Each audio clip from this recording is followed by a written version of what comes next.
আমার আব্বুর নতুন গরুর খামার এটা। আলহামদুলিল্লাহ সবকিছুর জন্য। আব্বুর তো অনেক রকমের বিজনেস আছে, এবার আব্বু গরুর খামার দিল। লাল জামা পরে গরুর কাছে আসছি, গরুর তাকানো দেখে তো আমি ভয় পেয়ে গেছি। আব্বু গরুর খামারটা করেছে আমাদের গ্রামের বাড়িতে। আমাদের গরুর খামার একদম নতুন, 1 মাসও এখনো হয়নি। খামারটা দেখতে মেনলি এবার দাদু বাড়িতে আসা। আমাদের বাড়ির পাশে কিছুটা দূরে খামারটা। বাড়িতে তো এখন শুধু দাদি থাকে, আর আব্বু যেহেতু নতুন গরুর খামার করছে এখানে, তাই সপ্তাহে 2-3 বার আব্বুও আসে এখন গ্রামে। আর এবার আমিও চলে আসলাম আমাদের গরুর খামার দেখতে। এই জায়গাতে আমাদের গরুর খামারটা যেহেতু একদম নতুন, কয়েকদিন হয়েছে মাত্র গরুর খামারটা দেওয়া, তাই গরুও বেশি নাই। এখানে আছে টোটাল 7টা গরু। এগুলো সবই হচ্ছে ছেলে গরু। তারপর আমি আবার পরছি লাল কালার জামা। ওদের আশেপাশে যেতে আমি ভয় পাচ্ছি বারবার। এমন করে আমার দিকে লুক দিচ্ছে, ওদের চাহনি দেখেই তো আমি একদম পড়ে যাচ্ছি। গরু সম্পর্কে তেমন কোনো আইডিয়া আমার নাই, তবে আমার আব্বু গরুর উপর এত ইন্টারেস্টেড কবে হলো আমি জানি না। হঠাৎ করে একদিন বলতেছিল, বাবা আমি একটা গরুর খামার দিব। আমি তো এত কিছু বুঝি না, আব্বু নিজের উদ্যোগে এই খামারটা দিছে। এখন যদিও নতুন, তবে ইনশাল্লাহ একদিন আমাদের গরুর খামারটা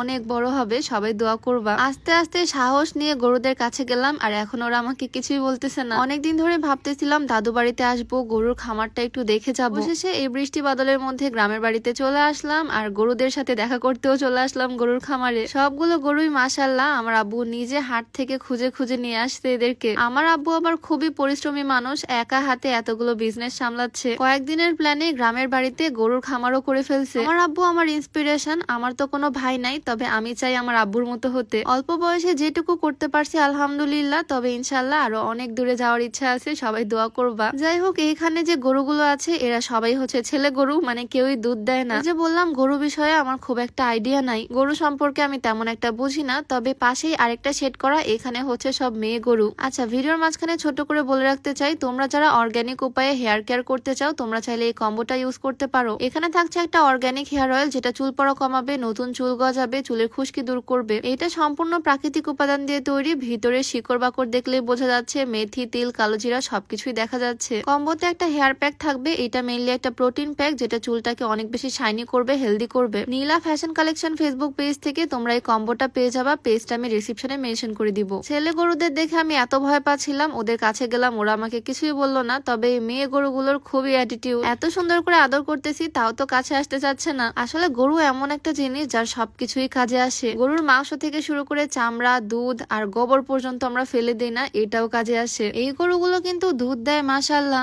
গরুগুলো দেখতেও ভীষণ সুন্দর। এদের শিং দেখে তো আমি একদমই ভয় পাচ্ছি না, তবে ওরা আমার আদর খেতেই চাচ্ছে না। এই কয়েকদিন তো শুধু আব্বুর মুখে গরুর খামারের কথা শুনতাম, আর এখন চলে আসলাম, নিজের চোখে দেখলাম আমাদের খামারটা। আমি ভাবি মাঝে মাঝে দাদু বাড়িতে আসবো, মাঝে মাঝে বাবার বাড়িতে যাব, কিন্তু সেটা আর হয় কই। সেই প্ল্যান করতে করতে বছরে 2-1 বারই গ্রামের বাড়িতে আসা হয়। এইবার ঈদের মধ্যেও আসতে পারবো কিনা জানি না, তাই আগে এসে ঘুরে গেলাম, আমাদের গরুর খামারটাও দেখলাম। আমাদের গরুর খামারের ঠিক পাশেই হচ্ছে ঈদগাহ মাঠ। মাঠটা একদিন আগে প্লাস্টার করা হয়েছে। এই মাঠে কিন্তু ঈদের দিনে মেয়েরাও নামাজ পড়ে। বিয়ের আগে যখন এই গ্রামে আমি ঈদ করতাম, তখন আমিও নামাজ পড়তে আসতাম ঈদগাহ মাঠে। অনেকের এলাকাতে হয়তো মেয়েরা নামাজ পড়ে না, যেমন আমার শ্বশুর বাড়ির এলাকাতে মেয়েরা বাড়িতেই নামাজ পড়ে ঈদের নামাজটা। তবে আমাদের গ্রামে মেয়েরাও ঈদের নামাজ পড়ে। মেয়েদের জায়গাটা পিছনের দিকে পুরাটা পর্দায় ঘেরা থাকে। যাই হোক, আজকে তো আমি পুরা গ্রাম একদম লাল টুকটুকে পরি সেজে ঘুরে বেড়াচ্ছি। আজকে আমি যে সুন্দর লাল টুকটুকে ড্রেসটা পরছি, এটা Sumaiya fashion BD Facebook page থেকে নেওয়া। ড্রেসটা খুবই সুন্দর। ড্রেসটা হচ্ছে একটা 3 পিস গোল একটা গাউন, সাথে ওড়না আর প্যান্টও আছে। সামনেই তো ঈদ, ঈদের জন্য এরকম সুন্দর সুন্দর গর্জিয়াস ড্রেস তোমরা Sumaiya fashion BD Facebook page থেকে নিতে পারো। পেজটা আমি ডেসক্রিপশনে মেনশন করে দিব। যাই হোক, তো আজকে আমাকে এই লাল টুকটুকে ড্রেসটা পরে কেমন লাগতেছে কমেন্টে জানিও অবশ্যই। তো ভিডিওটা এখানে শেষ করছি। সবাই ভালো থাকো, আল্লাহ হাফিজ।